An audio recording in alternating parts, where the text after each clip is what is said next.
Boa noite, pessoal, tudo bom? Meu nome é Kaique, eu sou cientista de dados aqui do Itaú Unibanco. Sou um homem branco de cabelo curto, estou usando uma camisa preta. E hoje é um prazer imenso estar com vocês aqui na 20ª edição do nosso Meetup. Hoje a gente vai comemorar esses 20 encontros falando sobre visão computacional. Antes de passar aqui a palavra para os nossos palestrantes, para os nossos convidados que vão abordar esse tema para a gente, eu queria falar um pouquinho sobre a nossa iniciativa. Então, o Itaú Data Science Meetup é uma iniciativa que acontece aqui dentro do banco, com o objetivo de disseminar conhecimento e projetos que a gente toca aqui dentro. Então, a ideia é compartilhar muito do conhecimento que a gente desenvolve aqui dentro do Itaú com a comunidade de dados e analytics. Hoje, o time organizador é esse que está aqui na tela, então temos eu e o Lucas, que normalmente estamos aqui na linha de frente, tocando os encontros, aparecendo na tela para vocês, além do Vitor e do Thales, que estão sempre ajudando a gente aqui nos bastidores. Hoje, a gente tem os nossos apresentadores que vão trazer para a gente esse tema super legal de visão computacional, do Pixel ao Big Picture. O Miguel, o Gustavo e o Alceu são três figuras super conhecidas aqui dentro no banco, super especialistas nesse assunto. O Miguel, ele é Tech Lead da Squad de Visão Computacional. O Bica, ele é PO da mesma Squad. E o Alceu, ele esteve muito tempo aqui vinculado ao time de visão computacional, mas hoje ele ainda está dentro aqui do banco em um outro desafio. Não vou me atrever a falar do currículo deles, é imenso e super técnico, de uma trajetória acadêmica incrível, então eu convido vocês a adicionarem eles no LinkedIn, a entenderem um pouco mais da trajetória deles. E aí, eu queria também fazer um combinado com vocês para as perguntas, né? Normalmente a gente faz as perguntas no final, mas hoje os nossos convidados ele tem uma proposta super legal, super divertida, de fazer um bate-papo aqui com vocês. Então, meu convite é que para vocês mandarem as perguntas no chat, justamente porque eles vão, ao longo do encontro, fazer essas perguntas e respondê-las. Então, viu que você tem uma dúvida, alguma coisa legal que você quer perguntar, por favor, sinta-se à vontade. Mais para o fim do nosso encontro, eu volto dando alguns recados, falando um pouquinho de vaga, mas agora eu passo a palavra para eles. Chega de eu falar, vamos para a parte divertida. Vai ser um grande aprendizado. Alceu, Bica e Miguel, um prazer estar com vocês aqui hoje. Muito obrigado aí, Obrigado aí, Kaique, pelo convite. Kaique. Agradecer o Thales também, o Beraldo da organização. Eu sou o Gustavo Bicalho, eu sou um homem branco. Estou com uma camisa azul escuro, cabelo castanho claro curto. Estou com fundo aqui do Meetup do Itaú. E estou com óculos escuro também. Eu sou cientista da computação, formado aqui na UNB, em Brasília. Fiz o mestrado na UNB também, com foco em visão computacional. Trabalhei com reconhecimento facial durante o mestrado. E depois eu entrei no Itaú pelo projeto parceria do Itaú com o ITA, de especialização para ciência de dados. E logo em seguida entrei aqui na coordenação de visão computacional, que foi evoluindo, e hoje a gente é uma squad aqui dentro e eu estou atuando como PO aqui da squad de visão computacional. Boa, vou eu aqui então, Bica. Boa noite, pessoal. É um prazer estar com vocês aqui. Obrigado, Kaique, Beraldo aqui, pelo convite aqui, aniversariando aí, né, 20ª edição. Eu sou, para nossa audiodescrição aqui, né, eu sou um homem pardo, de barba, usando óculos, com a camisa preta, e o fundo de tela aqui também do nosso evento aqui, então o Data Science, nosso Meetup. Um pouco aqui da minha formação, eu sou engenheiro da computação, sou recifense aqui, então formado aqui na Federal de Pernambuco. Também fiz o mestrado aqui, orientado pelo professor Ricardo Bastos Prudêncio, aqui no campo de inteligência computacional. E aí eu trabalhei bastante assim com transfer learning, meta learning, e tendo como objeto a parte de visão computacional. Conheci o Itaú num evento, num evento científico, WCCI, foi no Rio de Janeiro, na ocasião, e estou aqui com o pessoal aqui, um prazer enorme. Vai fazer, acho que estou no 5º ano agora, aqui com o time. Pô, legal. Vou fazer minha autodescrição aqui também, pessoal.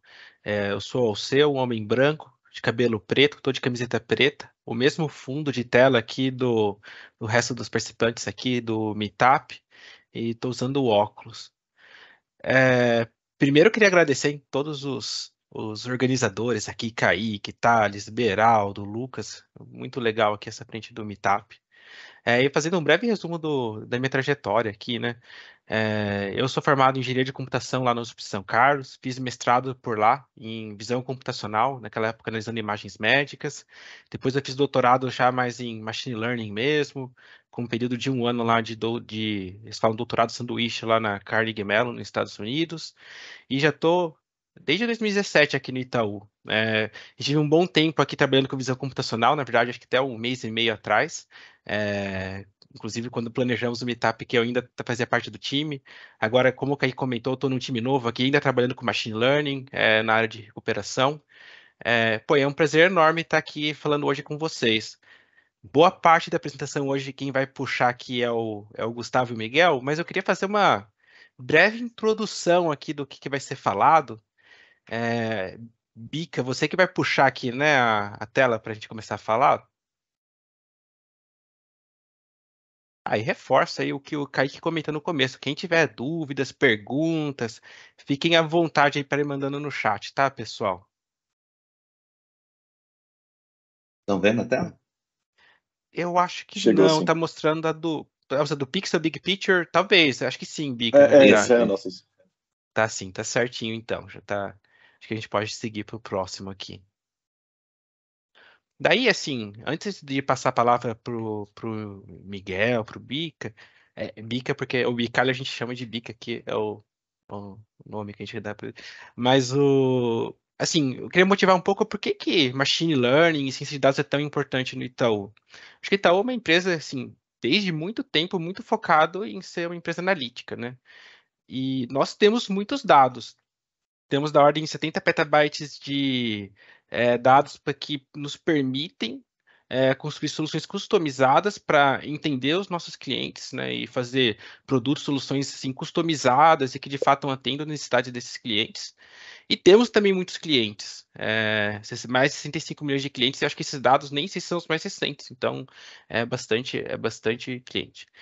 Esses números aqui, eles nos trazem tanto desafios como oportunidades, né? Oportunidades por quê? Porque é muita informação, é muito dado que a gente pode explorar para desenvolver essas soluções, mas está no desafio de como fazer soluções escaláveis, como gerenciar tudo isso, né?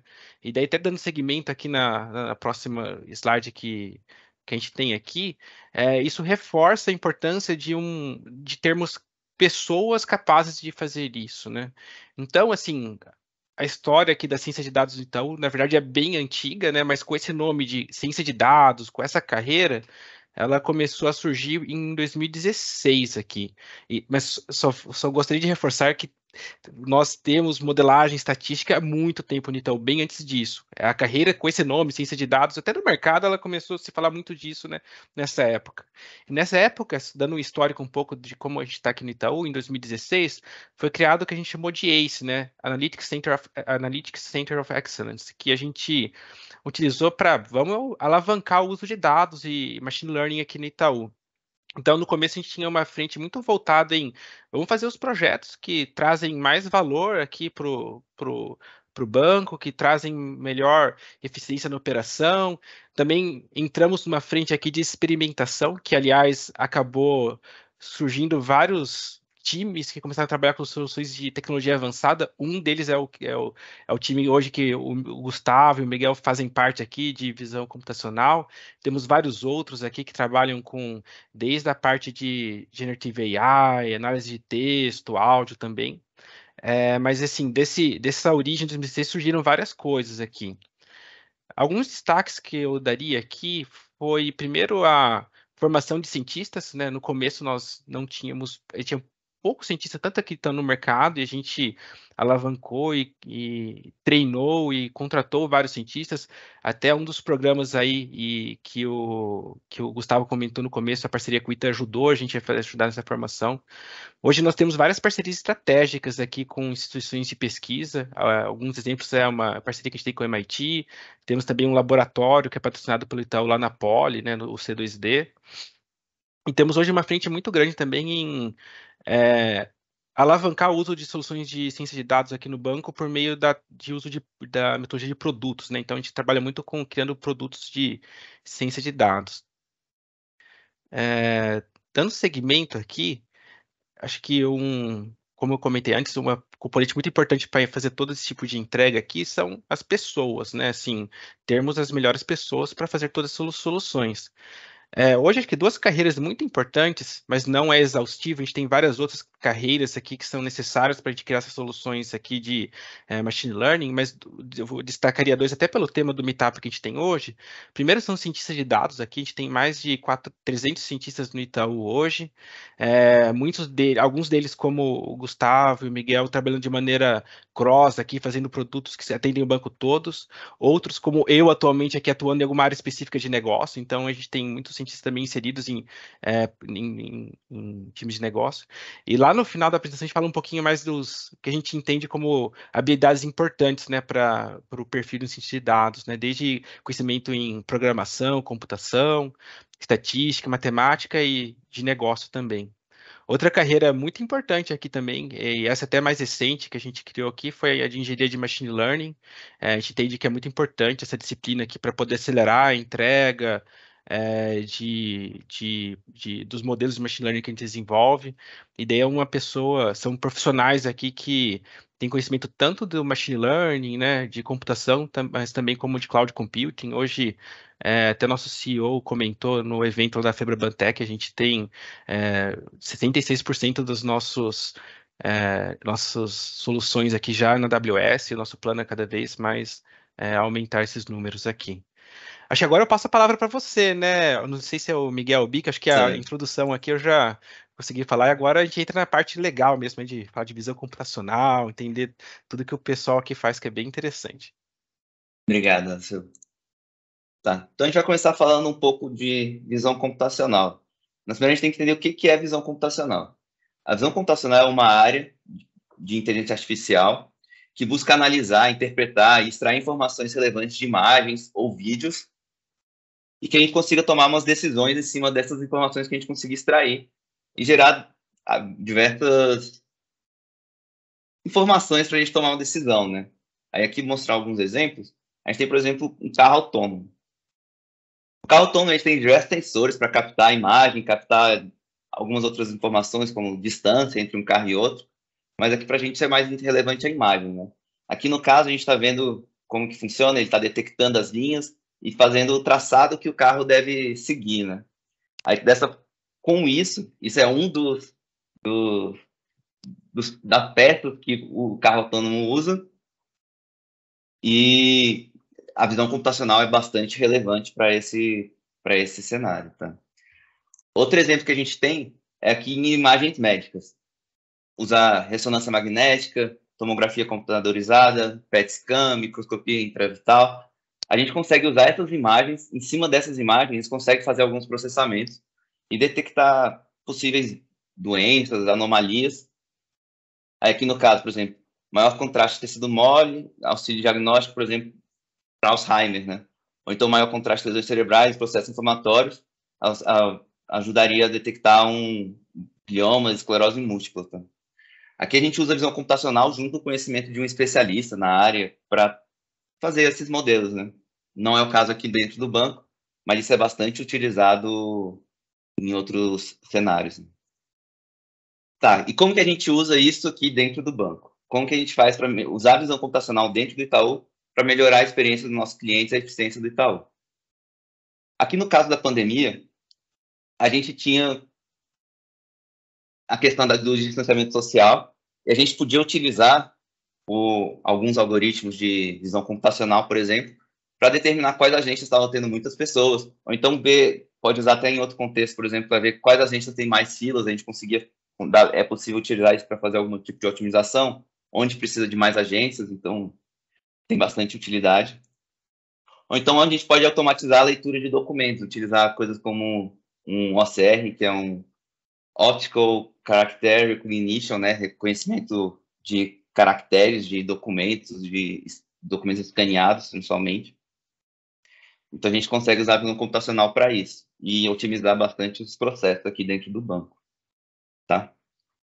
Agora vamos passar por alguns conceitos, né? A gente está falando aqui de visão computacional, mas, primeiro, o que é uma imagem? Computacionalmente falando, né? A imagem, ela nada mais é do que uma matriz. Então, são uma matriz que ela é representada por 3 canais, que a gente conhece como RGB, que é o vermelho, verde e azul.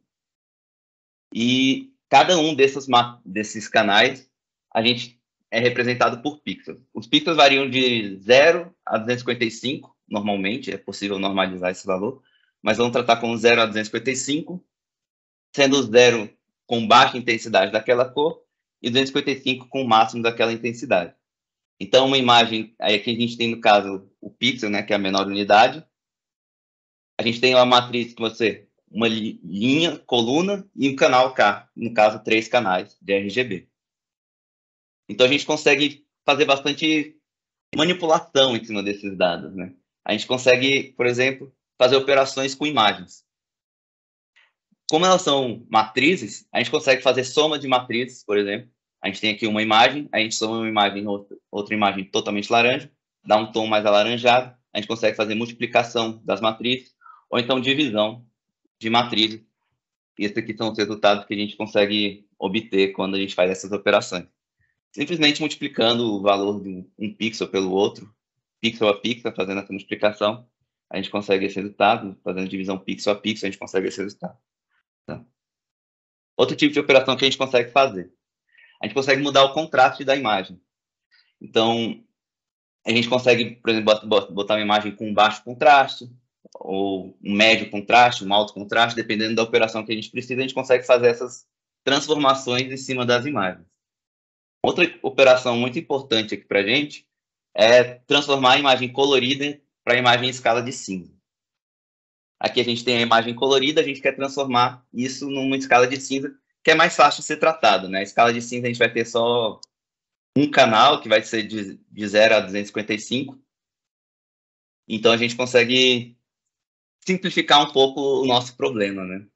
Aí, uma das formas de fazer isso?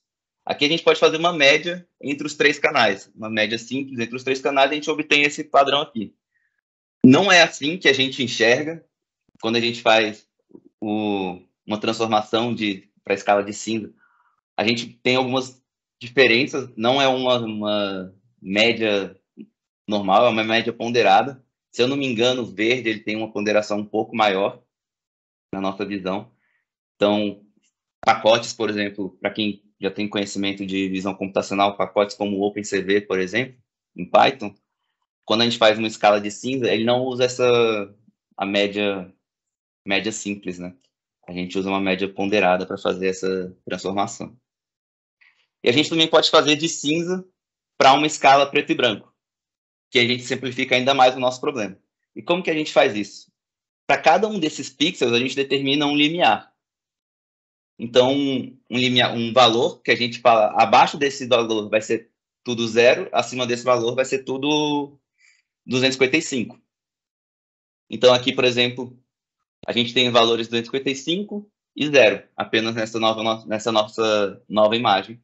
E a gente utiliza imagens preto e branco para diversas aplicações, assim, dá uma simplificação boa, a gente consegue tirar alguns ruídos também. É bastante útil essa transformação. Tá? Agora eu vou falar um pouco sobre uma parte bem importante aqui para a gente, que é o conceito de convolução. Filtragem e convolução. O que é a convolução? Mais para frente o Miguel vai falar um pouco das redes convolucionais. Aqui é para entender mesmo o conceito. A gente tem a imagem, a nossa matriz, e a gente tem um filtro. A convolução nada mais é do que passar o filtro por todos os pixels da nossa imagem. É como se eu pegasse uma lupa e fosse olhando bloquinho a bloquinho da minha imagem. Então, aqui no caso, o meu filtro é 3x3, então eu vou olhar de 3 em 3 pixels, passa por toda a minha imagem. E aqui eu posso fazer uma aplicação de alguma função, no caso aqui, passando um filtro kernel, a gente vai ver como que isso funciona, né? Por exemplo, aqui eu tenho um filtro, ele é um pouco maior do que aquele exemplo 3x3, mas a ideia é um filtro que tem 0 nas pontas e maior intensidade aqui no meio. Então, quando a gente passa um filtro dessa forma na nossa imagem, passando como com a convolução, a gente acaba dando uma suavizada na nossa imagem, tá? A gente pode ver aqui, dá uma como se fosse um blur, uma borrada aqui na nossa imagem. Ou então a gente pode passar um filtro de Laplace, por exemplo, um filtro de alta frequência, e nele aqui a gente consegue ver que a gente consegue ter a gente consegue pegar bordas das nossas imagens, tá?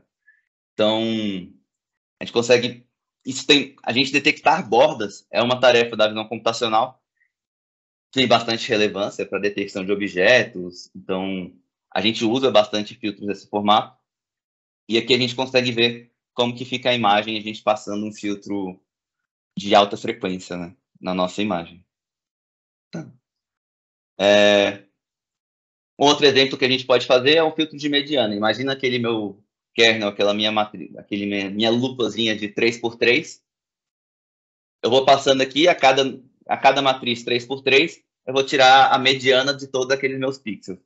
Isso dá uma suavizada na imagem também. A gente consegue usar isso para retirar ruído ou coisas similares. Principalmente ruído, nesse caso aqui, a gente tem esses ruídos, a gente chama de salt and pepper, né, que é ruído gaussiano. E quando a gente passa um filtro da mediana, a gente consegue ver que esse ruído some da nossa imagem. Tá? Agora eu vou passar a palavra para o Miguel. Ele vai falar aqui um pouco para a gente de classificação de imagens. Boa, beleza. Vou pegar aqui a tela então, Mica. Tá bom. Deixa eu só... Já foi aqui. Acho que agora está comigo aqui. Então, continuando aqui, né? Boa, legal. Continuando aqui, então, qual que é a ideia, né? Então, Bicalho apresentou um pouco o conceitual, né? O tipo do dado que a gente trabalha aqui na visão computacional é o chamado dado não estruturado, dentre outros tipos de dados não estruturados, né? No caso, a imagem. Então, aqui tem a foto aqui, né, do cachorrinho bem simpático aqui. Mas, computacionalmente falando, para um computador, isso aqui é uma matriz. Na prática, é uma matriz de largura e altura, né, por 3 canais de cores, dado que isso aqui está em RGB, né, então um canal vermelho, um azul e um verde. E para o computador, nada mais do que uma coleção aqui de números.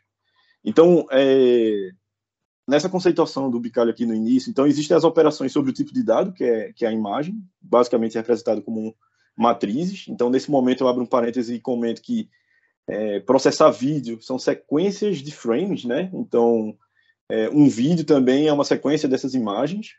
E ainda nesse parênteses, explicando essa composição, né? Então, um vetor é unidimensional, né? A matriz ela é bidimensional.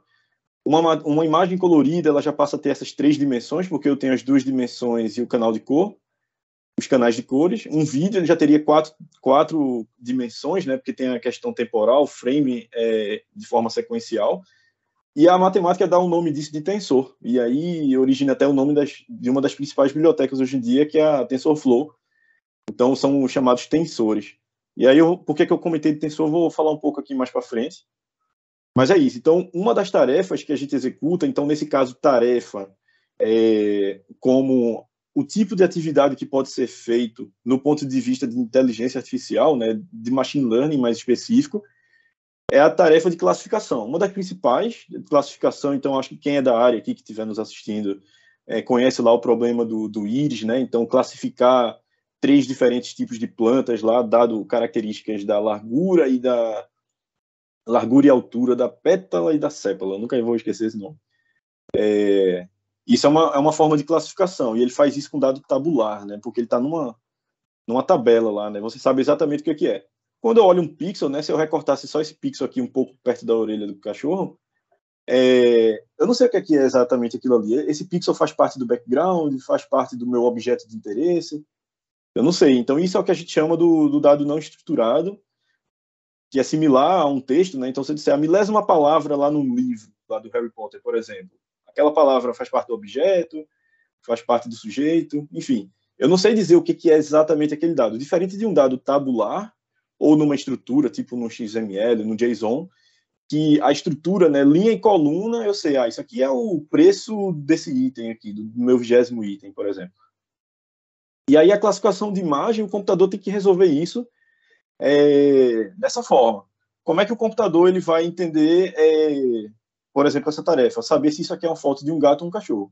Para nós, seres humanos, a gente já consegue entender aqui que é um cachorrinho, mas como é que o computador vai fazer isso na prática, né? Então, existem... Aí agora a gente vai construir um pouco do raciocínio, como a própria área de pesquisa aqui foi evoluindo. Então, no início, você pode fazer simplesmente pegar todos esses pixels e coloca ele de forma sequencial.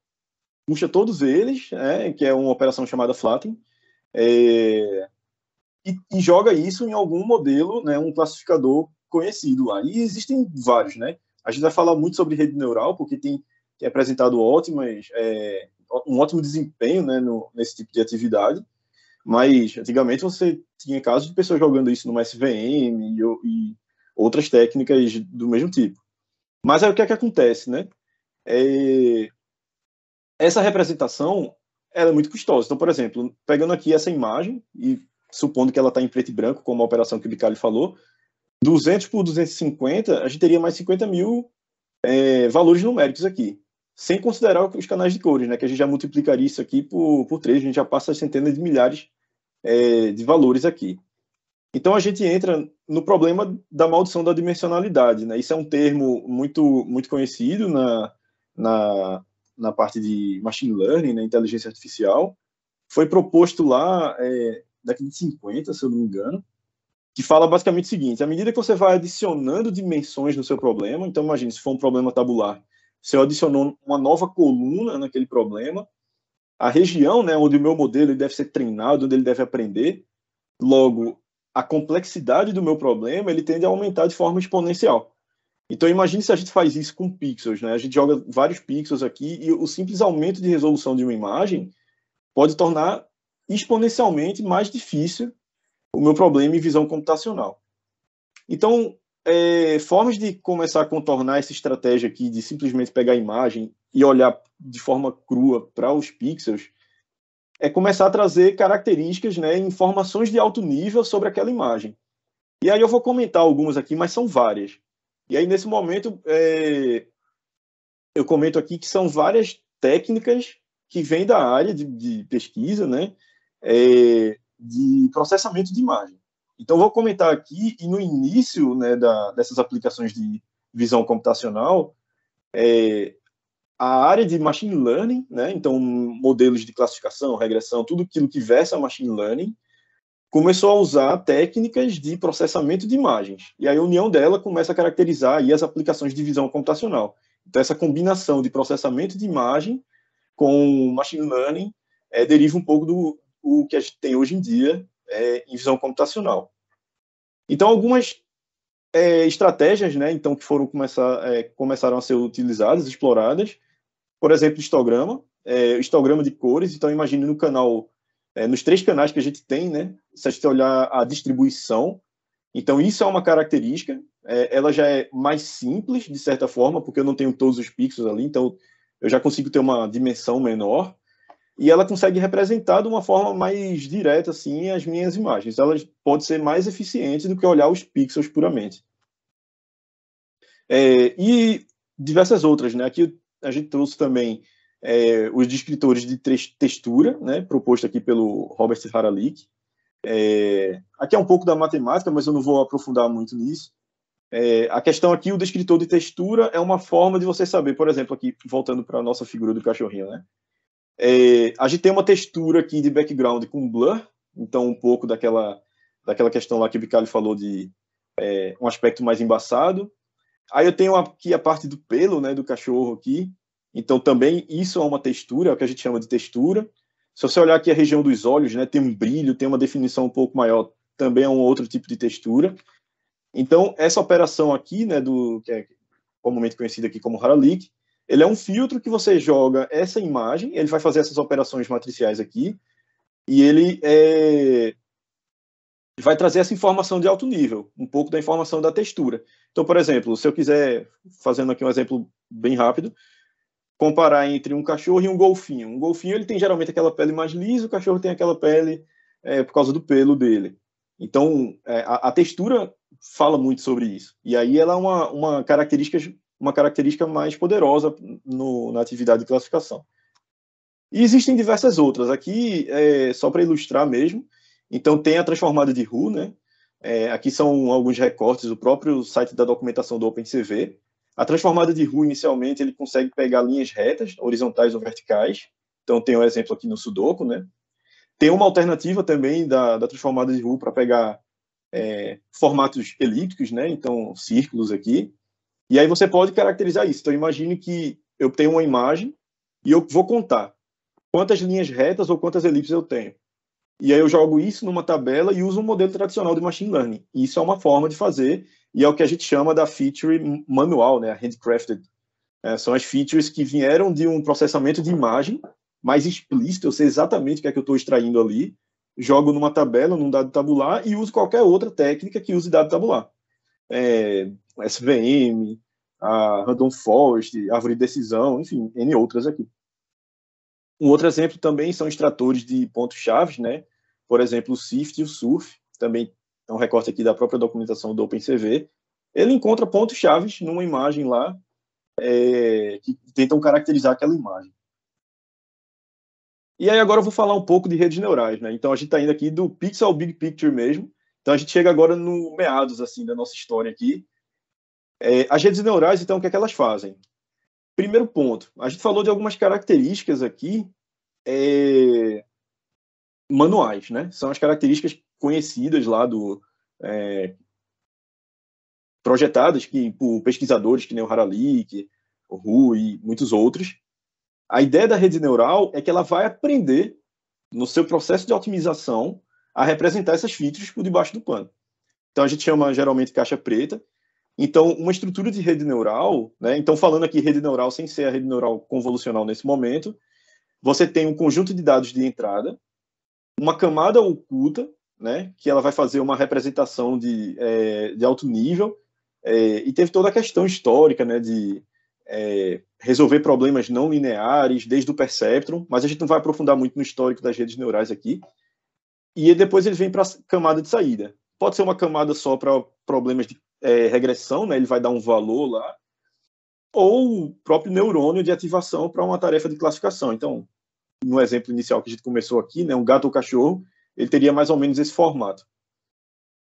E essa camada oculta aqui, ou uma sequência de camadas ocultas, né? Pelo conceito lá da multilayer perceptron, busca aprender essas não linearidades, dada os valores de entrada, né, na sua camada de entrada. E aí entra, de fato, as redes convolucionais. E aí o que é que acontece com a rede convolucional? Ela tem os chamados filtros receptivos, né, nas camadas convolucionais. Então, parte dos neurônios, ele não vai olhar para um conjunto de pixels naquela operação flatten, ele, na verdade, vai ter o filtro receptivo. Então, imagine uma matriz, tamanho 3x3, 5x5, por exemplo, bem menor do que você olhar para todos os pixels de uma entrada, e ele vai varrer. É justamente aquela operação de convolução que o Bicalho apresentou lá no início. Essa operação de convolução, você tem o mesmo peso naquele filtro receptivo, varrendo toda a sua imagem. É um pouco do que está aqui, né? Está um pouco pequeno aqui, mas ele vai olhar para toda a imagem buscando uma ativação, literalmente como o Bicalho apresentou lá naquela parte inicial. Esse filtro ele vai gerar uma representação numa camada intermediária, e isso pode ser aplicado em sequência. E aí é o que a gente chama aqui de característica de baixo nível e característica de alto nível. Então, o que é que a literatura ela apresenta um pouco, né, nesse tipo de atuação aqui? A rede neural convolucional, ao longo da sua profundidade, e aí pesquisas, né, como o Hinton, o pessoal lá, que teve muito trabalho olhando isso, bem na área do transfer learning, eles observaram que as características representadas nesses filtros convolucionais, elas se aproximam muito daqueles filtros iniciais que o Bicalho comentou, daquelas operações convolucionais. Então, color blob, buscar borda, detecção de borda, a matriz resultante de um componentezinho convolucional passou a se comportar muito como esses essas características de baixo nível. E aí a característica do sequencial, né, a profundidade da rede neural ao longo das camadas, fazendo a composição desses filtros, passou a representar essas características no nível mais alto. E é quando você consegue pegar bordas, vai fazendo a composição delas até que ela possa representar um olho, um formato geral de um rosto, um carro, uma roda de um veículo, algo do tipo. E aí, por fim, né, nessas camadas convolucionais, nessas redes convolucionais, você tem as características de alto nível, que descrevem aquela imagem, e não necessariamente você precisa do aspecto espacial. Se você colocar um pixel em relação ao outro numa certa forma, ele não tem a vizinhança, né? O olho está perto da sobrancelha, por exemplo, porque ele traz informação de alto nível. E aí ele termina com a camada densa, que é um classificador também. Tanto é que os primeiros trabalhos que foram vistos nessas áreas, eles faziam essa etapa convolucional e jogavam numa SVM no final ainda. Lembrando que no cenário histórico, né, a SVM ela detinha lá a melhor performance no momento, dentro daquele inverno lá da inteligência artificial que o pessoal fala. Foi quando as redes neurais voltaram a ser largamente usadas. Então, comentando aqui, né, um pouco das redes neurais, elas passaram a ter uma pesquisa depois das convolucionais, né, proposta lá pelo Lecan. A pesquisa nisso deu uma explosão, assim, principalmente na competição da ImageNet, né, que é esse ILS-VRC aqui, que é uma competição global com um dos maiores datasets de imagens do planeta hoje. Então, aqui é só alguns recortes mostrando a evolução disso, né? Então, as Convinet propostas inicialmente lá em 89, a LeNet, né, que é o trabalho do Yann LeCun, que ele reconheceu imagens de dígitos manuscritos, né, o equivalente ao nosso CEP. Então, pegaram várias cartas lá e é uma base bem conhecida também. Hoje ela já é muito mais um toy problem, né, muito mais para você validar e ensinar. Mas naquela época era um grande desafio. Eram caracteres de postal, os números, né, no caso.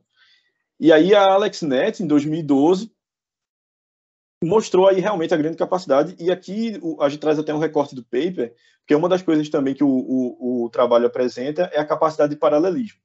Então tem toda a discussão também da evolução da capacidade computacional, o próprio ImageNet, a quantidade de imagens disponíveis para treinar esses modelos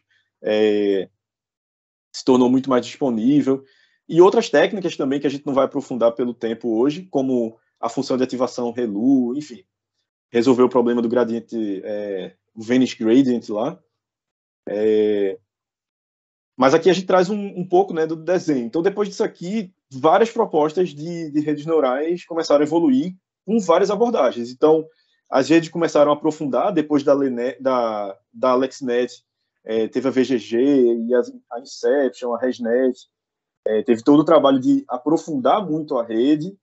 Aí, a proposta das Skip Connections, né, essas camadas para elas não perderem a característica da imagem lá no início. Outras abordagens tentaram otimizar esses modelos. Então, a gente percebe aqui, isso aqui é só para ilustrar a quantidade de pesquisa e o quanto esses parâmetros, né, o tamanho dessas redes neurais começaram a evoluir, né? Então, lá de 5 milhões até modelos com mais de 100 milhões, né, 150 milhões aqui de parâmetros. Parâmetros, no caso, cada pezinho lá em uma rede neural, que é o parâmetro treinado durante o processo de otimização.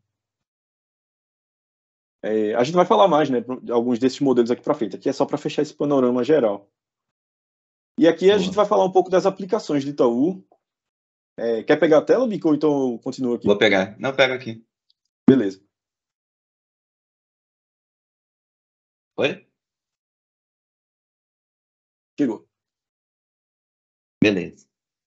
Tá. A gente está falando aqui muitas técnicas, muitas coisas, mas como que a gente consegue aplicar isso aqui dentro do banco para gerar valor e impactar o cliente lá na ponta, otimizar os processos, tá? Primeiro que o case nosso, de bastante sucesso aqui, que era o que eu comentei lá no começo, de aglomeração de pedestres. Durante a pandemia, a gente tinha muito problema tinha que ter o distanciamento social para evitar o contágio, e a gente tinha acesso às imagens das câmeras de segurança do Itaú. Então, pelas imagens da câmera de segurança, a gente conseguia usar modelos para detectar pessoas e automatizar a contagem para saber quantas pessoas estavam nas agências para poder emitir alertas para o gerente das agências, enfim, e ele tomar a decisão mais adequada para aquele momento. Tá? Como que era o nosso... A gente recebia as imagens, a câmera de segurança capturava as imagens, a gente passava pelo nosso modelo de inteligência artificial, a gente gerava uma base de dados com os resultados. Isso aqui, com essa base de dados de todas as agências, a gente gerava um dashboard e chegava um e-mail, um aviso para o gerente da agência que falava, ó, tá com muita aglomeração aí, toma alguma atitude, a gente não pode continuar assim. Beleza? Como que a gente fez para detectar isso? Aqui a gente tinha o nosso modelo, que entra as imagens da câmera de agência, e as saídas são a contagem de quantas pessoas são detectadas. Para fazer isso, a gente usou uma rede que hoje é bem conhecida do pessoal de visão computacional. Na época, a gente usou a YOLO V3. Ela é uma rede neural convolucional, como o Miguel citou, específica para detecção de objetos. Qual é a vantagem dela? Ela é muito rápida, consegue processar várias imagens por segundo, mesmo se a gente não tiver uma GPU para fazer esse processamento. Tá? E é uma rede com 65 milhões de parâmetros. Vou mostrar aqui. Aqui nessa imagem, a gente consegue detectar todas essas pessoas, a gente consegue fazer isso em questão de segundos. Tá? Então, tem uma vantagem muito grande, assim, sem ter que ter alguém olhando as câmeras, vendo se tem problema ou não. Tá, simplificando o algoritmo. A gente tem como que funciona o algoritmo da YOLO. YOLO significa You Only Look Once. Você só olha uma vez para a imagem. Então, a gente não passa mais de uma vez pelas imagens, a gente não fica passando várias vezes tentando detectar o objeto. Né? Isso tomaria muito tempo, tornaria o problema muito mais complexo, computacionalmente falando. Então, a gente divide a imagem em grids. Para cada tela do grid, a gente vai encontrar um vetor que representa um bounding box. Bounding box é uma caixinha dessa, que o centro dessa imagem vai ser o objeto que a gente quer detectar, no caso, uma pessoa. E os outros parâmetros desse bounding box, a gente vai ter a altura, largura, a posição x e y, e a confiança desse objeto que a gente detectou ser o que a gente quer, no caso, uma pessoa. Tá? E objetos que não tenham confiança muito alta, por exemplo, sei lá, poderia aparecer uma bounding box aqui com uma confiança 0.1, por exemplo. Essas bounding box seriam descartadas, ou então, sei lá, essa cadeira aqui ele poderia marcar como uma pessoa com uma confiança baixa, por exemplo. Aí seria descartada pelo algoritmo mesmo. Então, é uma solução muito boa, na verdade. Essa YOLO, vou mostrar aqui para frente. A gente usa ela em outras soluções aqui. Tá? Por exemplo, como que a gente faz para detectar e comparar assinaturas em documentos? Primeiro, esse é o nosso problema. Detectar e comparar assinatura em documentos. Para que a gente quer isso? A gente quer acelerar um dos objetivos, pode ser, acelerar o processo de contratação de produtos bancários. Tem vários outros, tá? A gente pode só querer ver, para fins de auditoria, por exemplo, se um documento foi de fato assinado. Ou se o documento foi de fato assinado por quem deveria ser assinado. Então, a gente consegue usar coisas do tipo... Aqui, no caso, a gente está usando a YOLO, no caso aqui já é YOLO V5. Hoje em dia já tem até YOLO V8. A YOLO V8, em comparação com a YOLO V5, ela é mais rápida e tem acurácia melhor. A gente vai evoluindo nossos modelos aqui dentro também. Então, hoje está V5, amanhã pode estar V8. Tem que passar pelo retreino, ver se o desempenho está aceitável. E a gente consegue fazer detecção de objetos, especificamente retreinar a YOLO para detectar a assinatura, que é o caso que a gente tem aqui dentro do banco. E para fazer a validação de assinatura, para comparar a assinatura, a gente usa um conceito chamado Distance Metric Learning, que a gente quer encontrar assinaturas que sejam distantes, caso as pessoas sejam diferentes, e sejam mais próximas, caso seja a mesma pessoa. Isso é feito durante o treinamento. A gente mostra a assinatura de referência, uma assinatura de uma outra pessoa da nossa base, ou de um fraudador, ou uma coisa do tipo, a gente vê essa distância, a gente quer maximizar essa distância durante o treinamento e minimizar a distância caso seja a mesma pessoa preenchendo diversas assinaturas, seja num cheque ou num contrato com o Itaú, enfim. Aqui falar um pouco também da nossa arquitetura, né? Como que a gente faz para nossos modelos funcionam? Nosso modelo, a ideia é que a gente consiga disponibilizar ele para o máximo de áreas possíveis dentro do banco. A gente tem que garantir o reuso, a padronização e a escala dos nossos modelos. Então, a gente tem aqui, por exemplo, na AWS, tem o Lambda. Acho que o Lambda, para quem não sabe, ele executa uma função na AWS. É uma estrutura mais simples, mais barata, mas com bastante importância para a gente, consegue resolver os nossos problemas com bastante facilidade. A gente tem um Lambda aqui para detecção de assinatura e um Lambda para para fazer a comparação de assinaturas que passam pelo nosso gateway e diversas áreas do banco conseguem consumir isso de forma escalável. Então, a gente sempre faz um teste para ver se o quanto de carga nossas APIs estão conseguindo aguentar. Tem bastante estudo em cima disso também. Outra coisa que a gente faz, a gente monitora os nossos modelos, vê quanto tempo leva para fazer quantos times estão usando, quanto tempo leva a chamada nas nossas APIs. E também a gente tem a ideia de acelerar o deploy. Por exemplo, sai uma nova versão, a gente consegue botar isso em produção de forma bem rápida. No caso aqui, a gente tem nosso produto aqui interno dentro do banco chamado Andrômeda, que a gente sobe nossos modelos lá e consegue carregar eles rapidamente na hora de fazer o deploy do novo modelo.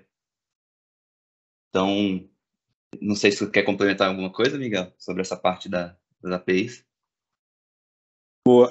Aqui só um comentário breve. Assim, aqui é um rascunho, né, bem rápido da arquitetura, mas é interessante comentar, né, a presença aqui do Beholder, do Andromeda. Então, são componentes que nós criamos aqui internamente. Claro, se valendo assim, do que tem de melhor no mercado, de tecnologia que atende os nossos problemas. Então, tem que lembrar isso, né? Somos um ambiente regulado aqui, um banco. Então, tem vários órgãos e, inclusive, outras equipes que olham constantemente o que a gente está construindo aqui.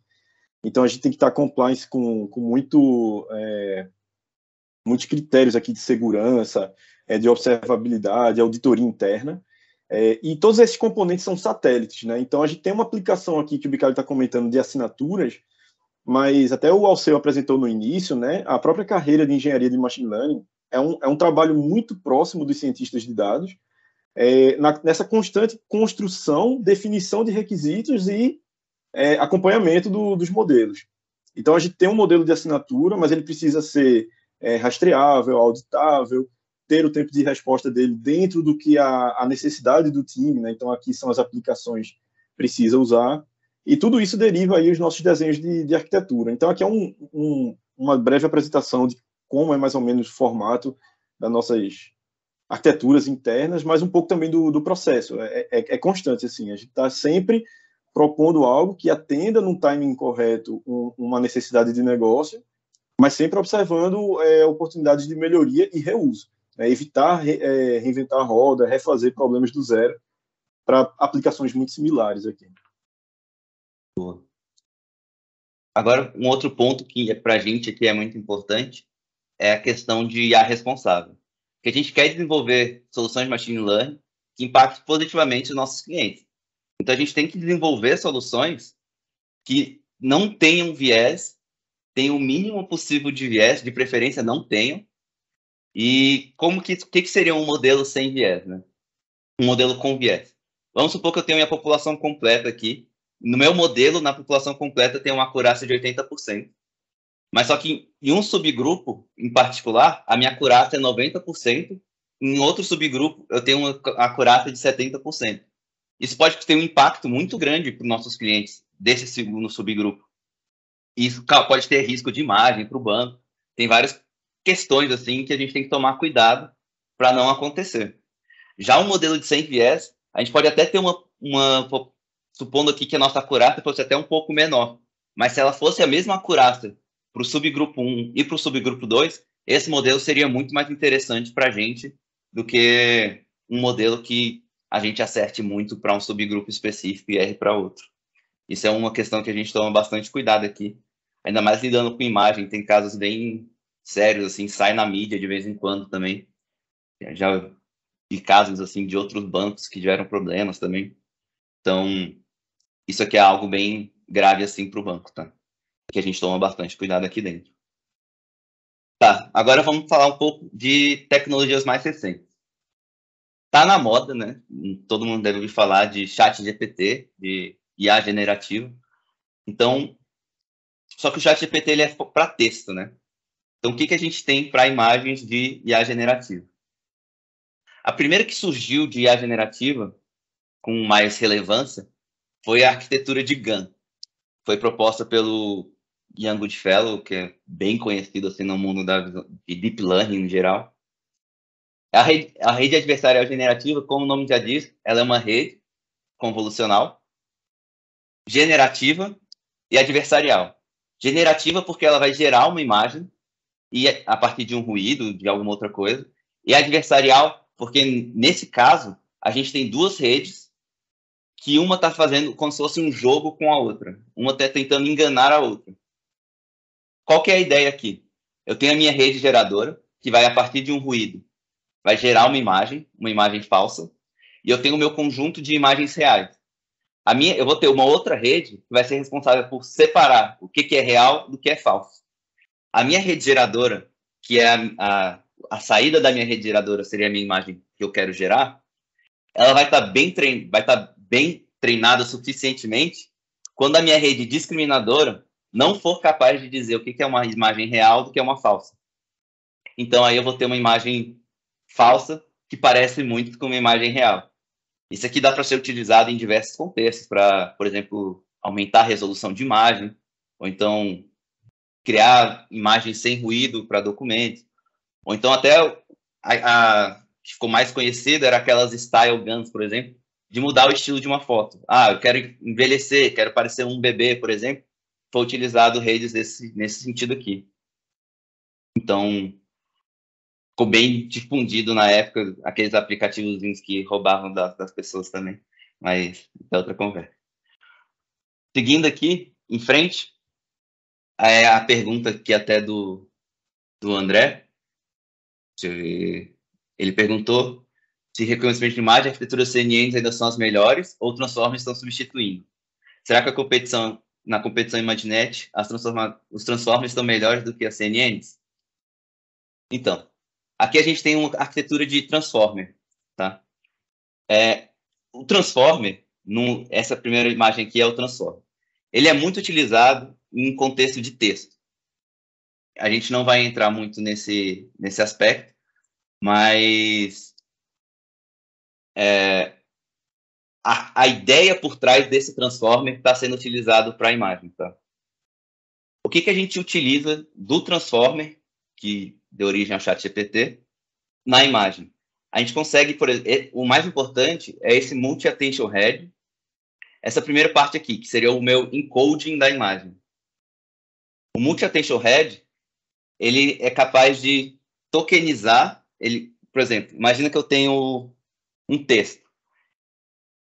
Nas redes normais, mais convencionais, eu compararia o meu token, cada palavra, por exemplo, com palavras mais próximas, e eu não teria um contexto geral do meu texto, né?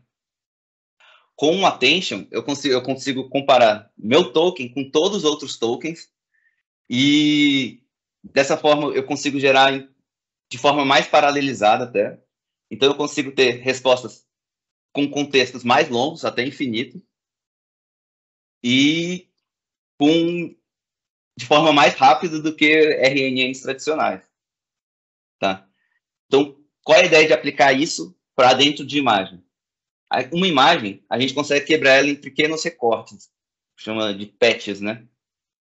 A gente quebrando essa imagem em pequenos patches, a gente consegue fazer aquele flattening que o Miguel falou, seria colocar o vetor de uma imagem do lado da outra, criaria como se fosse uma sequência de imagens, e a gente vai botar um position embedding. Esse position embedding é para dar referência de qual é a posição daquele patch dentro da imagem como um todo. Aí, dentro desse patch, eu vou passar pelo meu transformer, né, que seria o meu encoder. O meu multi-head attention, ele vai ver qual desses patches e posições são mais relevantes para a minha classificação da imagem. E dado esse patch que seria o mais relevante, eu passaria por um classificador, pode ser uma outra rede convolucional de classificação ou algum outro tipo de classificador. Hoje, essas redes com transformer, nesse caso aqui, essa VIT, ela foi a primeira proposta desse sentido com mais relevância. O desempenho, ela é mais rápida do que uma CNN normal e o desempenho dela é quase tão bom quanto o da EfficientNet. Hoje em dia já tem redes. O maior problema, na verdade, desse Vision Transformer proposto aqui, desse artigo, é que ele precisava de muito mais imagens para o primeiro treino do que a EfficientNet, por exemplo. Já tem arquiteturas mais eficientes que precisam de menos imagens para fazer esse treino, com resultados melhores do que a EfficientNet. Então, respondendo aí a pergunta, hoje em dia o Vision Transformer já passa o desempenho da EfficientNet no caso da ImageNet, né, para classificação de imagens. Beleza? Ficou respondido? Agora, seguindo aqui na apresentação, o Miguel vai falar... Ah, não, tem mais um. Desculpa. A ideia de attention, de ter algo que enxergue o meu contexto como um todo e veja o que é mais relevante desse contexto, dessa minha entrada, a gente consegue aplicar isso para dentro de OCRs também, que seriam extração de texto dado uma imagem. Aqui, no caso, eu tenho uma placa. Eu consigo... Tem várias imagens dessa placa, várias características dela. Eu consigo ver quais são as mais relevantes e, disso, extrair um texto extrair o texto dessa placa, né, que seria o processo de OCR. Então, é uma tecnologia muito boa, Attention, e tanto é que o GPT usa, então a gente está atento nessa nova tecnologia. Agora o Miguel vai falar um pouco de outras tecnologias aqui.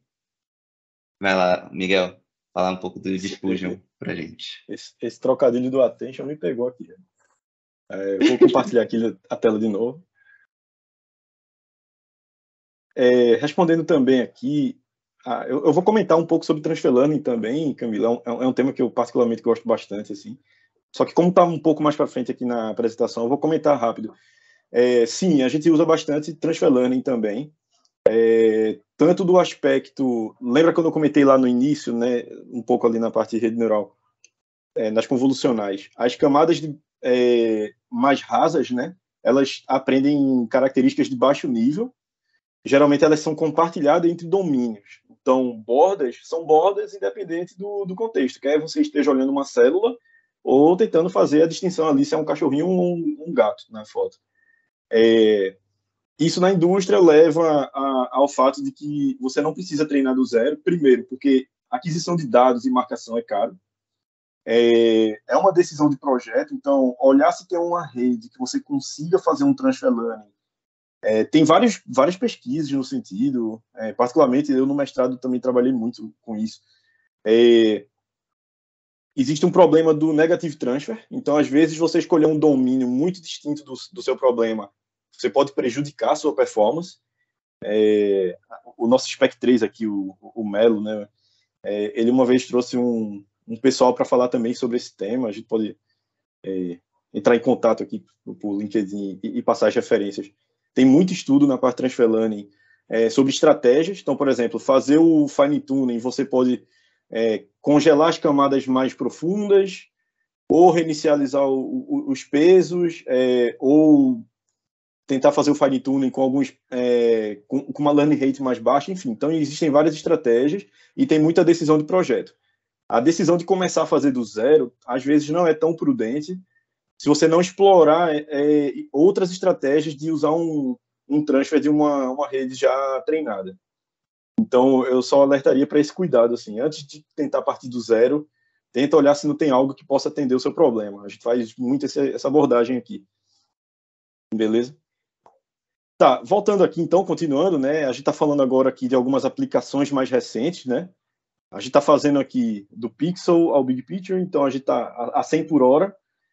Então a gente está falando dessas tecnologias mais recentes e a gente vai falar aqui um pouco da Diffusion. Então, síntese de imagens, né? O Bicalho ele comentou da GAN, são redes adversárias e ela é literalmente ali uma rede adversária, porque no processo de otimização, uma vai tentar competir com a outra aqui. O gerador e o discriminador vão tentar competir de forma alternada. É bem interessante o processo de treino da GAN, para definir se aquela imagem ela veio do gerador ou ela veio da base de imagens. Então, essa característica de gerar imagens, ela tem hoje uma outra abordagem também com as diffusions. Então, aqui a gente trouxe aqui um recorte de um dos primeiros papers aqui, né, a proposta inicial. Em 2020, lá no Archive, ele estava com Diffusion is all you need, né, parece o mesmo nome lá de 2017, do Attention is all you need, então talvez tenha acontecido alguma coisa aqui com o nome. Então, a versão mais recente está com Diffusion.net, Discretization, Agnostic, Learning on Surface. Tem um próprio material aqui no YouTube do próprio Sharp, aqui, do autor. E basicamente aqui a gente não vai aprofundar muito agora nessa parte aqui mais final da apresentação. A gente quer falar mais dos problemas e realmente um panorama geral da área com essas novas ferramentas. E também, voltando aqui à pergunta do André, né? A escolha, né, as convolucionais, as transformers, quais são as melhores? Eu acho interessante que hoje em dia a gente está trabalhando sobre novos problemas. Então, não é mais uma questão de bater uma boa classificação como no ImageNet. A gente está falando muito de detectar imagens geradas artificialmente, gerar imagens de forma artificial, enfim. Então, a Diffusion, ela começou aqui, esse paper inicial, ele trabalha com superfície 3D, né? Aqui é só para comentar o paper original. Eu recomendo o vídeo que explica bem a proposta. Mas aí, para comentar a Diffusion, a gente trouxe também um recorte aqui, tem esse blog. É bem didático também, ele explica. E, basicamente, o que é o processo aqui? Imagine que eu tenho uma imagem original, e eu quero jogar ela para totalmente um ruído.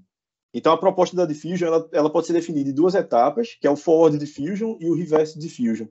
Ou seja, eu vou tentar adicionar ruído na imagem e tentar remover ruído na imagem. Em linhas gerais, assim, bem superficial, esse é um pouco do conceito por trás. Então, a primeira etapa, né, o Forward Diffusion, o que é que ele vai fazer? Para uma imagem inicial, então perceba que é um pouco diferente da abordagem da GAN, em que você fica treinando. Aqui a gente está tentando pegar uma imagem, tirar ela do espaço semântico dela. Então, se eu pudesse descrever aqui, né, uma foto panorâmica de uma praia com montanhas num dia ensolarado. Então, aí a gente já vai entendendo um pouco a ideia do prompt e dos modelos generativos. Porque isso ele cria um conceito chamado manifold, que é como se fosse uma definição num espaço hiperdimensional onde aquela imagem se encaixa.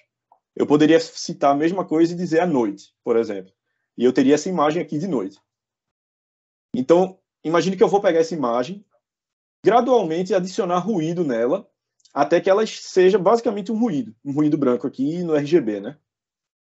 Essa é a chamada a etapa do Forward Diffusion. Ele vai gradualmente tentar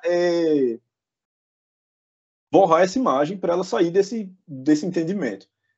Então, essa é a operação que a gente sabe, a gente consegue fazer, é adicionar ruído. E aqui é que entra a brincadeira aqui da Diffusion, né? Imagine que a gente quer entender, então, o processo reverso. Uma vez que eu saí, né, do meu espaço, eu parti dessa imagem original aqui e eu estou nesse espaço ruidoso, totalmente ruidoso, que não descreve nada, que parece aquele ruído branco inicial também lá da GAN, como é que eu, partindo disso, volto para uma imagem, que é a minha imagem original? Então, a proposta um pouco aqui desse conceito da Diffusion é conhecer essa operação que adiciona ruído. Só que eu não consigo, eu não tenho essa operação reversa. É impossível ter essa operação. Então, a gente treina uma rede neural para aprender a operação reversa dessa adição de ruído, que no caso vai ser a remoção de ruído, e de forma gradual. Aí você vai entendendo um pouco dos parâmetros quando você roda lá Stable Diffusion, coisa do tipo. Eu vou comentar um pouco mais para frente. Mas são os parâmetros. Então, a quantidade de passos que você vai querer fazer. Enfim, eu vou segurar aqui para explicar um pouco mais para frente. Então, o conceito da Diffusion é esse. Então, uma rede neural ela vai aprender meio que a operação inversa, que ela é impossível aqui de aprender, né, teoricamente, essa remoção de ruído que recupera a minha imagem original. Então, esse é o grande segredo aqui da Diffusion. E como ela se torna generativa. Como de uma perturbação aleatória inicial, eu chego numa imagem bem definida. E qual imagem eu quero, eu consigo definir os limites dela com um outro dado que também vai ser representado no espaço latente, mas não querendo aprofundar muito no detalhe, que são aqueles textos. Então, eu consigo chegar lá, uma imagem de uma panorâmica da praia com montanhas de dia. Ele vai pegar uma perturbação aleatória inicial e vai fazer aproximações desse método aqui aprendido, né, por iterações, de forma iterativa durante o treino, e que também é treinado em milhões e milhões de imagens, até chegar nesse caso. E aí a gente consegue já entender como é que essas tecnologias elas conseguem mudar. Então, pega essa mesma imagem, né? Então, isso que eu comentei de você colocar um texto e chegar na imagem, é a operação text to image, mas a gente também consegue fazer o image to image com detalhes. Uma imagem panorâmica do litoral à noite. Então, ele iria jogar a minha imagem aqui, ia perturbar ela para um estágio intermediário e ia começar a reconstruir. Só que, em vez de estar de dia, ele ia colocar de noite, ia jogar uma lua, ia baixar aqui a iluminação. E essa é a grande magia, assim, de como você consegue fazer manipulações de imagens, coisas do tipo. Quem quiser aprofundar, é um tema muito interessante. Eu recomendo, tem esse material aqui, desse canal Deep Finder, que eu e o Bicalho, a gente escolheu aqui alguns materiais, até porque a gente não conseguiria aprofundar aqui. Então, essa é uma referência boa, um material bem interessante em PyTorch aqui, que ele faz exatamente essa técnica aqui que eu expliquei um pouco. E aí, agora, vamos falar um pouco, né, do Big Picture, de fato, né? Então, o que é que a gente tem hoje, atualmente, assim, grandes players? A gente tem, na parte de geração de imagens, o DALL-E 2, né, da OpenAI, tem o Midjourney também, proprietários, né, então isso aqui são das empresas, e o Stable Diffusion, que ele vem com essa proposta de ser realmente um código aberto, né? E ele traz todas essas funcionalidades de geração de imagens. Você coloca lá um texto e ele gera coisas com altíssima qualidade, muito coerente com o que você pediu ali naquele texto. Possíveis tarefas, né, que são feitas aqui, e aí agora eu começo a trazer um pouco de aplicações, voltando ao tema do nosso meetup no cenário financeiro, né, no setor financeiro, mas que não necessariamente são coisas que a gente já tem implementada, né? Então fica esse disclaimer, são coisas que a gente está atento, olhando constantemente aqui as tecnologias, mas como são ferramentas muito novas, também é o nosso papel como cientista aqui entender bem para onde essa tecnologia está arrumando, tentar entender um pouco quais vão ser os grandes desafios no segundo passo, né? Então a gente não sai fazendo adoção assim de qualquer forma, ou pelo menos fazer adoção num sistema crítico, né? Como o próprio Alceu falou, o próprio Itaú já trabalha com predição, modelos de previsão, muito baseado naquela época mais estatística, há muito tempo. Então a gente não vai ser imprudente só por causa de uma hype, uma coisa do tipo, mas a gente está constantemente olhando. E aí, geração de imagens, né? Quais são as tarefas que a gente pode fazer? Então, gerar imagem a partir de texto e a própria imagem, como a gente falou. Transferência de estilo, Bicalho comentou, então você pode pegar aqui a figura da raposinha, pega essa figura e coloca no estilo aqui, enfim, de um pintor aí famoso. Denoise, então, remover ruídos de uma imagem. Aumento de resolução, né, e aumento de base, então você tem aquelas tarefas clássicas de data augmentation, você também pode fazer isso, com todo o cuidado de que você pode propagar erro, né? Se você tem uma porção muito maior de dados gerados artificialmente, você vai ter provavelmente um modelo especializado naquela sua geração de imagem, não seu dado fiel. Então, o cientista tem que estar muito consciente desses riscos. Edição de imagem, né? Que é completar a imagem. Photoshop também tem aplicações bem interessantes sobre isso. Então, imagino que eu tenho esse rapaz aqui e eu quero aumentar esse plano de fundo dele, ou se ele tivesse aqui num cenário urbano, completar colocando prédios, entradas, enfim, o aumento e a edição da imagem. Coloração artificial, tem muito vídeo interessante, né, de vídeo já datados, antigos, em preto e branco, que aí consegue fazer o processo de coloração, e muitos outros, né. Desafios da tecnologia. O que é que isso traz, então, para o nosso cenário atual, a existência desses modelos agora, né? Então, falando um pouco, não só no Itaú, qualquer instituição financeira, qualquer instituição que lide com dados biométricos, dados sensíveis, precise passar por autenticação. Então, isso traz uma outra variável na cibersegurança, né? Então, análises biométricas, análise de autenticidade, onde você confia na sua imagem, talvez você não possa confiar tanto. Autenticidade fake news, né? Então, a gente tem notícias recentes bem importantes sobre isso. Então, a ilustração aqui é bem para mostrar isso, né? Saiu aqui o Papa com roupas mais despojadas. Teve uma fake news aí que Trump acabou de ser pego e a polícia pegou Donald Trump lá, mas foi gerada por uma desses modelos. Questões de propriedade intelectual, isso está realmente movimentando a indústria como um todo, né? Então, a própria área jurídica está entendendo esse tipo de coisa, né? Então, uma imagem gerada por uma IA que foi treinada num dataset, de quem que é o direito sobre aquilo, né? Mas isso é uma outra discussão, né? Esse site aqui, Dispersion.net Exist. Essas duas imagens eu peguei dessa página. Não sei exatamente qual é o modelo, mas aqui é só para ilustrar também. Só para mostrar a nitidez, a qualidade com que essas pessoas são criadas, né? Que aí você pode ter sistemas biométricos que possam estar expostos a esse tipo de ataque, né? Comentei um pouco aqui desafios na área, né? O desafio que a tecnologia traz e o próprio desafio de pesquisa.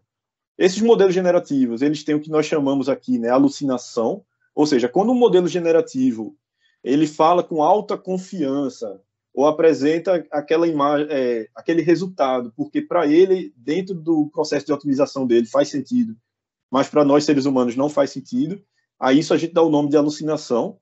Não é exclusivo de visão computacional, imagens, você tem texto com alucinação, enfim, qualquer modelo generativo você pode ter esse fenômeno. Quando, por exemplo, lá no classificador de imagem, você bota uma tartaruga e ele diz com 99% de confiança que aquilo ali é um rifle.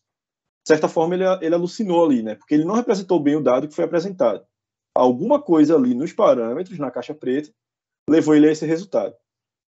Então, exemplo de alucinação aqui, um recorte também. Percebe como o background fica bastante quebrado aqui, né? O óculos aqui desse rapaz também se mistura com a textura do rosto dele aqui, né? Então a gente não sabe o que é lente, o que não é. Porque o que é que ele fez, né? Voltando lá ao Diffusion, ele veio da perturbação aleatória inicial e tentou jogar em algum momento que já está com uma classificação de uma pessoa sorrindo usando óculos. Mas para nós, humanos, né, especializados, a gente percebe que tem falha aqui ainda.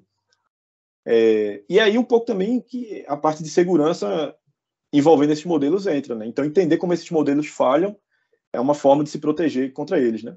E um outro exemplo também que é meme, bem recorrente aí nas redes sociais, a dificuldade desses modelos de representarem mãos, né? Mas aqui, enfim, tem trabalhos também já tentando corrigir isso. Falando aqui um pouco de oportunidade, geração de imagens. Então, isso é muito aplicado hoje na indústria de jogos, né? O pessoal gamer aí. Isso é bem necessário, né? Para dar uma imersão maior, completar bem background. Tem os chamados jogos de mundo aberto. Não conheço aqui alguns desses jogos.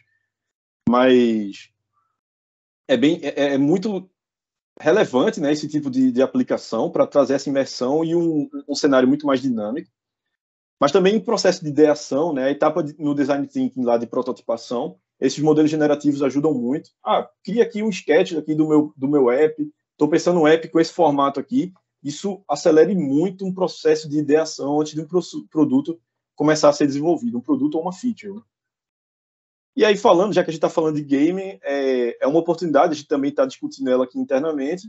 O Itaú tem o Players Bank aqui, e bem na pegada de skins, né, que esses jogos usam aqui, você personalizar, o Players Bank ele traz isso, né, você personalizar o seu cartão, e aqui eu trouxe alguns recortes aqui do site aqui lá do Players Bank, que ilustra bem isso, né, então é um ponto onde pode ser beneficiado, a criação de componentes e elementos visuais, né? Então, o Players Bank aqui é um segmento aqui do Itaú, bem nesse nicho do pessoal gamer. E aqui, né, só comentando então Stable Diffusion, é uma versão também aberta, então tem muito trabalho, isso ajuda muito a ciência, né, a evoluir de certa forma, diferente lá do Dolly, da OpenAI, do Midjourney. Quando você abre, tem muito trabalho. Então, a gente trouxe aqui também o Hugging Face, tem muitos modelos lá e muita evolução. E um deles é o ControlNet. É uma forma que o pessoal já está corrigindo. Uma dificuldade desses modelos generativos é você dizer a posição, até uma continuidade num vídeo. Eu quero pegar uma pessoa dançando e eu quero transformar ela num anime, ou então transformar ela no estilo cyberpunk. Ela vai mudar a característica com o tempo. Tem esse trabalho recente do ControlNet que ele pega algumas características e tenta colocar como limitantes, né, requisitos para aquela imagem ser gerada. Então aqui, né, trazendo da própria documentação, aqui tem o link do GitHub, vale a pena também dar uma olhada. Então ele tem um cachorrinho aqui, ele usa uma daqueles métodos que a gente falou lá no início, o Bicalho comentou, detecção de borda. Então ele joga num filtro de detecção de borda e usa esse mesmo resultado como um dos requisitos para essa nova imagem ser gerada. Então eu consigo gerar outros cachorrinhos aqui, variar, né, um pouco ele, mas ele está na mesma pose. O ControlNet ele busca padronizar poses e características numa imagem. Então ele traz isso com outra forma aqui, né, um detector de pose, ele traz para ponto-chave e ele transformou, né, aqui um rapaz aqui num estilo cozinheiro. E trouxe várias opções, só que perceba que a pose ela é bem próxima. Agora, só comentando aqui, ó as mãos aqui ainda na dificuldade, né? Interessante. E aqui outra etapa de segmentação. Ele joga a imagem aqui num segmentador e reconstrói a casa para trazer outras opções de design, né? Que são as oportunidades lá de, enfim, ideação. E aqui passando bem rápido, pessoal, já pelo nosso tempo aqui, segmentação, só para comentar, também é uma atividade que a gente usa bastante e ela nos ajuda naquela etapa que o Bicalho comentou de processar documentos. Então a gente trouxe aqui um trabalho bem interessante que ele mostra isso, né? Você saber a região de um documento, essa tarefa chamada segmentação semântica de documento, ela ajuda muito a acelerar a parte de reconhecimento dos documentos. E aí tem um trabalho, um lançamento recente, né, da Meta também, que é o SEM, né, o Segment Anything também, que está apresentando resultados bem interessantes aí. E com isso aqui eu fecho, né, essa etapa aqui da apresentação. E só comentando aqui também, para fechar, um pouco de deploy em modelos de visão computacional. Aqui também vai ser uma visão mais rápida aqui sobre diferentes estratégias de como colocar esses modelos para entregar valor na ponta, né? Uma arquitetura inicial clássica que é a própria arquitetura de cliente-servidor, onde você pode ter a sua aplicação lá de tempo real ou respeitando um elevado TPS, por exemplo, como o caso da arquitetura que o Bicalho comentou no início. E, claro, sobre isso aqui tem muitas outras melhorias que você pode colocar em cima, né? A questão de ser uma tarefa síncrona ou assíncrona, colocar load balancer para ela suportar várias requisições, coisas do tipo. Tem a chamada computação de borda, que é quando o seu modelo ela não está centralizado, né? Então ela não está num servidor, e ela está mais descentralizada, então é quando o seu modelo está basicamente ali na ponta, né? Então, computação, internet das coisas usa bastante esse conceito, e, por exemplo, poderia ser aplicado no case que a gente falou lá, né, quando a gente analisou imagens de câmeras de agência. Você poderia ter a unidade processando aquelas imagens na própria agência, por exemplo. E outra estratégia é o chamado Feature Store, né? Que basicamente você tem a sua fonte de dados, você passa pelos extratores de características, então você não precisa armazenar um dado massivo, que pode atingir petabytes aí, né, de armazenamento. Você guarda só as informações de alto nível, né, as chamadas features, e depois disso você pode seguir para as etapas de treinamento ou de inferência, né?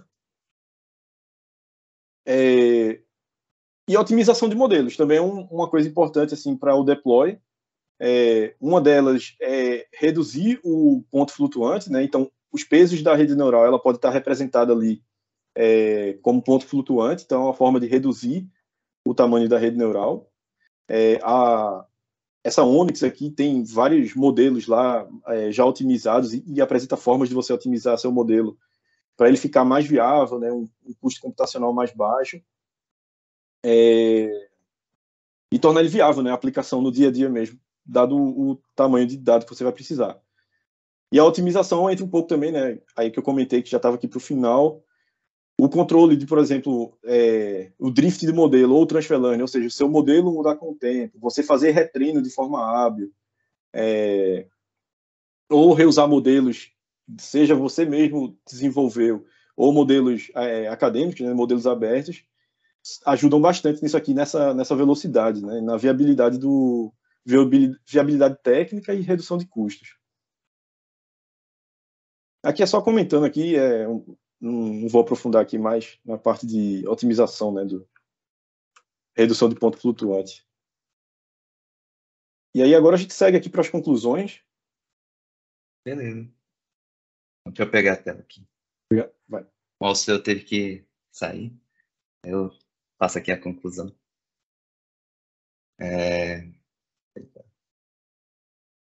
Foi aí? Chegou, sim. Tá. Aqui a gente tem nas conclusões a gente trouxe algumas ideias, assim, quero entrar um pouco mais nessa área de visão computacional, para onde começar. Aí a gente tem algumas ideias de livros aqui, né, para área mais de machine learning, né, no geral. Tem os conceitos de classificação, regressão, estatística, data prep, alguns livros que a gente já ouviu falar, já viu gente que já usou, que ajudam bastante para esse início na área de ciência de dados. Ferramentas mais utilizadas aqui dentro, pelo menos aqui dentro do banco, a gente usa bastante Python, Spark, R também tem bastante uso até. Aqui a gente usa Git, SQL e AWS.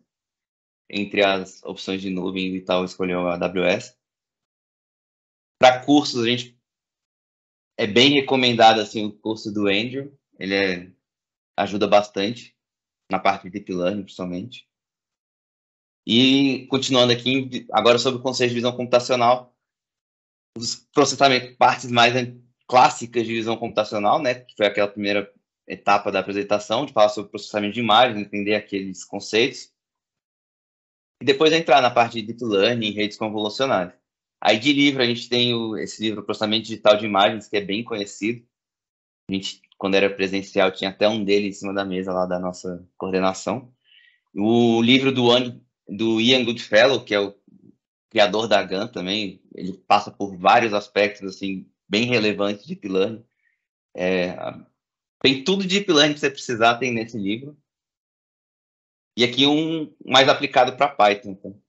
É que as ferramentas que a gente usa mais no dia a dia, quando vai falar de visão computacional, é mais Python mesmo, a gente não usa tanto R nesse contexto. PyTorch, TensorFlow e a biblioteca do Python, o OpenCV também. Ajuda bastante, principalmente nessa primeira etapa de processamento de imagem. E o curso também do Andrew de Deep Learning atende bastante. Aí um pouco da carreira aqui de ciência de dados, para quem tiver interesse, tem aqui um QR Code que deve levar para a página com as vagas aqui disponíveis. E aqui tem algumas etapas, né? Primeiro uma prova técnica, tem uma provinha técnica, tem análise curricular, tem a provinha técnica e de machine learning e estatística. Aí depois passa por uma entrevista um pouco mais técnica, né? Uma sabatina, que a gente chama. E depois vai para a entrevista com RH e gestores. Beleza? E é isso. Aqui é agradecer a presença de todo mundo. Aqui no LinkedIn dos 3 apresentadores. E agradecer também o convite novamente do Kaique, do Thales, do Beraldo e do Lucas pela organização aqui do Meetup. E baita aula, pessoal. Brigadão pelo bate-papo. Foi sensacional, um baita aprendizado aqui pra gente. Eu mesmo aprendi muito aqui sobre o assunto. Vocês são demais. Ali teve uma hora que o Miguel deu uma definição de manifold que eu vou voltar na gravação e vou tatuar, assim, muito legal. E aí, pessoal, eu vou roubar a tela aqui rapidinho para dar uns recados. Deixa eu só pegar aqui a tela de volta.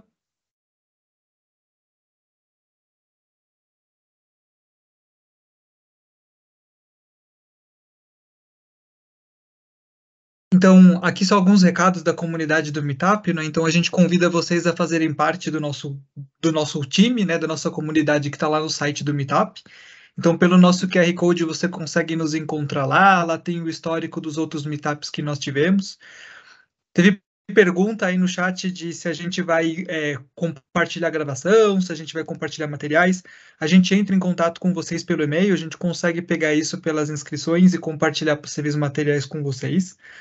O Bica e o Migs, eles já falaram aí um pouco de oportunidades no banco, né? Então vocês conseguem pegar esse QR Code aqui, tanto o nosso quanto deles, para dar uma olhada nas oportunidades que a gente tem ali na 99, né? Eles deixaram aqui uns materiais e referências para falar como é que vocês podem estudar tanto o tema de visão computacional, quanto o conteúdo que cai na ementa aqui da prova de cientista no banco. Nós temos uma comunidade do Medium, vocês podem acessar essa comunidade do Medium e ver o que nós publicamos lá. Tem muito material legal falando sobre carreira, falando sobre projetos que a gente toca aqui dentro, sobre conhecimento e disseminação de conhecimento que a gente toca dentro da área de ciência de dados.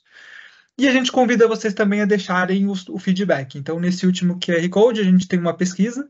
Vocês, por favor, entrem em contato com a gente, se acharem que devem. Deixem aí o retorno de vocês. A gente vai perguntar aí sobre duração do evento, sobre a dinâmica. E a gente sempre procura melhorar aqui as nossas estruturas, né, o jeito como a gente toca os eventos, a partir dos feedbacks que a gente que a gente recebe de vocês. Migs e Bica, vocês têm mais algum recado, alguma coisinha que vocês queriam falar?